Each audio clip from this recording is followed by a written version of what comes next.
देखिए, अगर वो क्वालिफाई कर गया टीपीए और उसको टीपीए मिल गया तो, और अगर फर्स्ट करें क्वालिफाई नहीं किया टीपीए, तो दोनों सूरतों में सेकेंडरी प्रिवेंशन ऑफ स्ट्रोक में तो आप पेशेंट्स को यानी उसको उसके ब्लड प्रेशर के हवाले से, उसके शुगर के हवाले से, उसके डिसलिपिडीमिया के यानी कोलेस्ट्रॉल, खून में चर्बी या ट्राइग्लिसराइड, उसके हवाले से इलाज तो बहरहाल करेंगे अगर वो डीरेंज्ड हैं, और उसके सेकेंडरी प्रिवेंशन पे तो डालेंगे। असल में दो चीज़ें, एक है फालिज, जो फालिज हो गया है, और जो आइंदा फालिज के लिए, तो एक है जो फालिज नहीं हुआ, तो एक जिसको फालिज नहीं हो तो प्राइमरी प्रिवेंशन ऑफ स्ट्रोक पे उसको होना चाहिए ताकि उसका शुगर, ब्लड प्रेशर, अगर फालिज हो गया है तो टीपीए जिस तरह हमने कहा, अगर वो तमाम प्री रिक्विजिट पूरे करता है तो उसको दे दें। उसके बाद वो सेकेंडरी प्रिवेंशन पे और प्लस रिहेबिलिटेशन के हवाले से, अगर उसकी बॉडी में यानी मोटर वीकनेस है, स्पीच का प्रॉब्लम है, तो rehabilitation is also one of the mandatory part of the treatment. हम अमूमन क्या करते हैं, हम मरीज़ को कह देते हैं कि भाई ये दवाएं खाएं,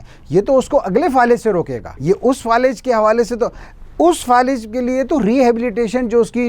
है चलने फिरने के हवाले, जितनी जल्दी फिजियोथेरेपी का मामला होगा, अगर स्पीच का मामला है जितनी जल्दी स्पीच थेरेपी का मामला होगा, अगर रोज़मर्रा उमूर ज़िंदगी उसको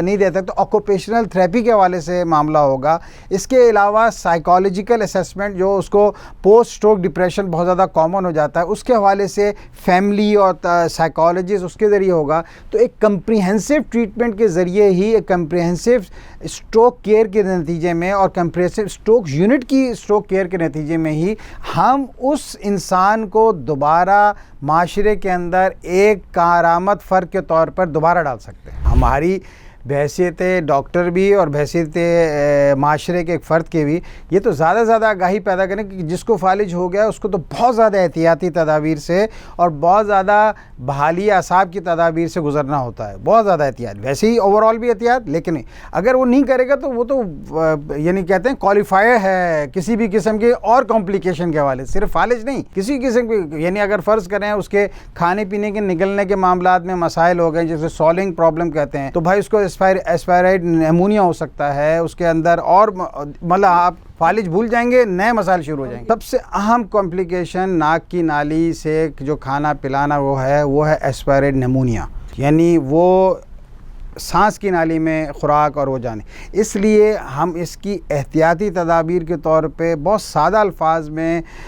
तीमारदारों को ये बात समझाते हैं कि आप जब भी पेशेंट को एनजी ट्यूब यानी खाने की नाली लगी हुई है तो आप अज़राए करम खाना खिलाने या कोई चीज़ पिलाने से आधा पौना घंटा पहले और खाना खिलाने और उसके पिलाने के आधा पौना लिटाएं मत, उसको एक सही पोस्चर में रखें ताकि कोई ऐसा इन्फेक्शन, कोई ऐसी चीज़ ना हो जाए जिसके नतीजे में आप फालिज को तो भूल जाएं और आप नई कॉम्प्लिकेशंस के साथ, नए बहुत संगीन मसाइल के साथ मरीज़ को हम हैंडल करना जो ज़्यादा और मुश्किल हो जाता है। सॉलिंग यानी निगलने की सलाहियत जैसे ही बेहतर हो तो नलकी निकाल देना, यानी सॉलिंग उसकी असेसमेंट बेहतर हो जाए, इसलिए कहते हैं कि आप within 24 hour, then 48 hour, then 72 hour उसकी सॉलिंग असेसमेंट बहरहाल वक्फे से करते रहें, बहुत ही यानी बहुत ही छोटे मिकदार की लिक्विड के साथ, बहुत ही आइसिंग के साथ, या उसके ताकि कहीं उसको फंदा ना लग रहा हो जो अमूमन कहा जाता है, या सॉलिंग में उसको प्रॉब्लम ना हो रही हो, वरना वो और मसला है। लेकिन सॉलिंग असेसमेंट असूली तौर पे जो जदीद थे वो तो स्पीच थेरेपिस्ट का काम है, स्पीच लैंग्वेज थेरेपिस्ट का काम है। अगर सॉलिंग की असेसमेंट प्रॉपरली ना हो रही हो और वो सॉलो नहीं कर पा रहा हो, ज़ाहिर सी बात है बहुत लंबे अरसे यानी आप खाने की नाली या एनजी ट्यूब नहीं लगा के रख सकते, वो बहुत सारे इन्फेक्शंस के बायस में। लेकिन हम कोशिश ये करते हैं बहैसियत मुआलिज कि ये इस नौबत तक सिचुएशन ना आने पाए, और क्योंकि ये भी एक और इन्वेजिव प्रोसीजर है और एक और कॉम्प्लिकेटेड मामला है। खाने की नाली वाला मामला इम्पॉर्टेंट है, वो चेस्ट इन्फेक्शन के बायस बनता है, वो ऊपर के मसाइल, इसी तरह पेशाब की नाली नीचे मसाने के इन्फेक्शंस और किडनी यूटीआईज और बहुत सारे और इन्फेक्शंस का बायस बनता है। तो एक तो ये है कि यानी अगेन कि बहुत अर्ली ये डिटेक्शन कर लेना चाहिए कि ब्लैडर के यानी मसाने के जो समझ लें अवामिल हैं वो सही काम कर रहे हैं नहीं कर रहे। उसका एक तो अच्छी हाइड्रेशन होनी चाहिए, अच्छी keeping in view the cardiac stress, और अच्छे तरीके से उसका यानी फ्लश होना चाहिए ताकि ऐसी कोई चीज़ ना हो जिसके नतीजे में यूटीआई हो सके। फिर उसके नतीजे में क्लैंपिंग के नतीजे में इंटरमिटेंट जिसे कहते हैं ना, क्लैंपिंग के नतीजे में उसके मसान ब्लैडर के मसल्स को हमें जांचकारी करते रहना चाहिए कि आया इनके अंदर पावर वो चीज़ वो रिटेनरेशन आती जा रही है नहीं आती जा रही है। ज़ाहिर सी बात है ये मल्टी डिसिप्लिनरी अप्रोच भी है। अगर फ़र्ज़ करें सॉलिंग के इश्यूज़ हैं, बहुत सारे प्रॉब्लम हैं, तो जिससे मैंने आपसे कहा कि सॉलिंग के हवाले स्पीच का इन्वॉल्वमेंट होगी, नहीं होगी तो गैस्ट्रोएंटरोलॉजिस्ट, पैक ट्यूब और ये सब चीज़ों के हवाले हो। इसी तरह यहाँ यूरोलॉजिस्ट की बहरहाल, क्योंकि स्ट्रोक की जो कॉम्प्लिकेशंस हैं ये मल्टी डिसिप्लिनरी टीम का तकाजा करती हैं। जस्ट न्यूरोलॉजिस्ट जो है वो इन मामलात को सही तरीके से हैंडल अकेले नहीं कर सकता है। मरीज़ को डे 1 पर और मरीज़ के तीमारदारों को तो बहुत ही कॉन्शियसली मालिज का काम है बताना, नर्सिंग स्टाफ का काम है बताना कि मरीज़ की पोजीशनिंग प्रॉपरली, करवट दिलाना, उसकी पोजीशन को तब्दील करना, हर घंटे बाद, हर 2 घंटे के बाद, हर 3 घंटे बाद, जिस हिसाब से पेशेंट की कंडीशन इजाज़त दे, लाजमी करते रहना चाहिए, नंबर 1। नंबर 2, उसकी पीठ, उसकी बॉडी की एक इंस्पेक्शन, एक जायज़ा ऑफ एंड ऑन लेते रहना चाहिए। ये नहीं है कि एक बेचारा हमारा बुज़ुर्ग, एक हमारा मरीज़ बिस्तर पर पड़ गया तो उसके बाद पलट के देखा ही नहीं और वो बिल आखिर ऐसे ज़ख़म ले लिया जिसके नतीजे में वो मतलब बहुत ज़्यादा और कर्ब और अजियत में मुब्तला हो गया। ये काम से बचा जा सकता है, यानी एनजी के इन्फेक्शन से,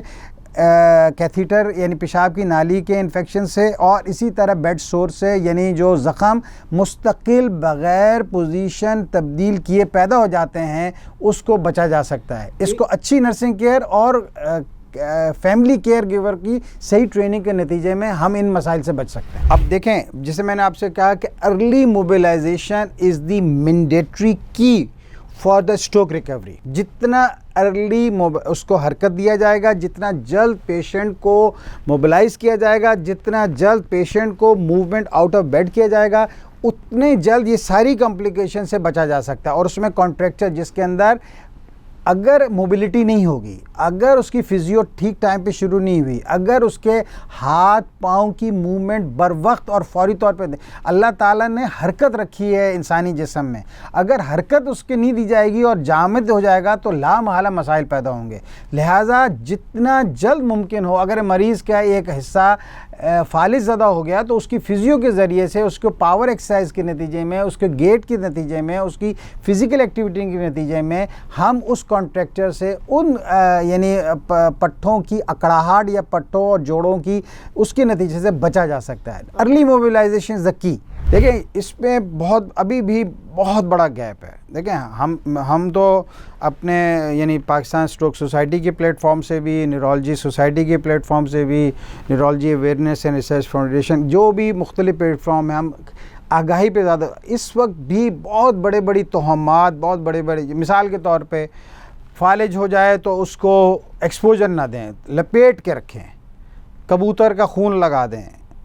कंबल में नहलाएं नहीं, उसको बिल्कुल ढांप दें, गर्म रखें, गरमाइश में रखें, सब मिथ्स हैं। इस लिहाज से फालिज को जितना अर्ली मोबिलाइज़ किया जाए, जितना अर्ली मूवमेंट कराई जाए, उसको नहलाएं धुलाएं, साफ़ सुथरा रखें, उसकी मूवमेंट कराएं, उसकी स्पीच कराएं, उसकी चीज़ों को बेहतर करें, वो उतनी जल्दी मुमकिन होगा कि एक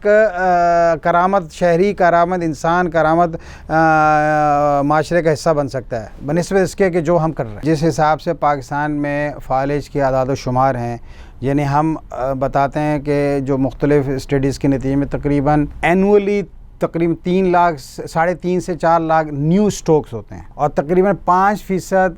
पाकिस्तान की आबादी ऐसी है कमोबेश जो फालिज के बाइस माजूरी वाली ज़िंदगी गुजारने पर मजबूर है। तो 2 अवामिल बहुत इंपॉर्टेंट है, और ये काम रियासत का है, ये काम प्राइवेट सेक्टर का नहीं है, ये काम NGO सेक्टर का नहीं है, ये रियासत का काम है। रियासत का काम है कि वो सेहत के हवाले से, लोगों की तालीम के हवाले से, अमन अमान के हवाले से पूरी उसके ख्याल रखे। तो सेहत इज़ द की फैक्टर। हर दौर में मुसलमानों की पूरी तारीख़ भरी पड़ी है कि कभी भी सेहत के हवाले से चार्जेस नहीं लिए गए, ये यानी तारीख़ उठा के आप देख लें। लिहाजा सबसे इम्पॉर्टेंट चीज़ ये है कि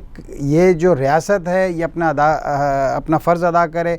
DHQ की सतह पर आप तो बहुत चंद गवर्नमेंट के मेजर टर्शरी केयर हॉस्पिटल में स्ट्रोक यूनिट बने, वो भी प्रॉपर्ली फंक्शनल नहीं है। लिहाजा चाहिए आए कि हम इतनी बड़ी DHQ की सतह पे स्ट्रोक के स्पेशलिस्ट का, न्यूरोलॉजिस्ट की अवेलेबिलिटी होना मैंडेटरी है, और stroke care is pure domain of the neurologist. जिस तरीके से हमारे यहाँ, चूँकि हर जगह हमारे यहाँ पैसे की एक तरह से जहाँ देखी चमक वहीं तौर पड़े, तो उसके नतीजे में हो क्या रहा है, उसके नतीजे में ये हो रहा है कि जो इंटरवेंशन न्यूरोलॉजी है या थेरेपी, उसके हवाले से मतलब कुछ दीगर स्पेशलिटी के लोग कूद पड़े, जबकि उनका काम नहीं है। ये नहीं हो सकता कि गायनी का काम जो है वो गैस्ट्रोएंटरोलॉजिस्ट शुरू कर दे, इसी तरह न्यूरोलॉजी का काम जो है कार्डियोलॉजी शुरू कर दे। तो ये काम समझने की भी ज़रूरत है, रियासत को भी अपने रोल को ठीक अदा करने की ज़रूरत है, और जो रेगुलेटरी बॉडीज़ हैं उनको भी ये बात करने की ज़रूरत है कि वो who is who and who will do के डोमेन पर काम को सही तरीके से चेक एंड बैलेंस का निज़ाम बनाए। स्ट्रोक के हवाले से तो नंबर 1 एहतियाती तदाबीर, अपना ब्लड प्रेशर चेक कराएं, 120/80 से ज़्यादा नहीं होना चाहिए, सबसे इम्पॉर्टेंट पॉइंट। उसके अलावा जब अचानक हो कमज़ोर हाथ, पाँव और ज़बान, तो फौरी जाएं अस्पताल, बचाएं अपनों की जान।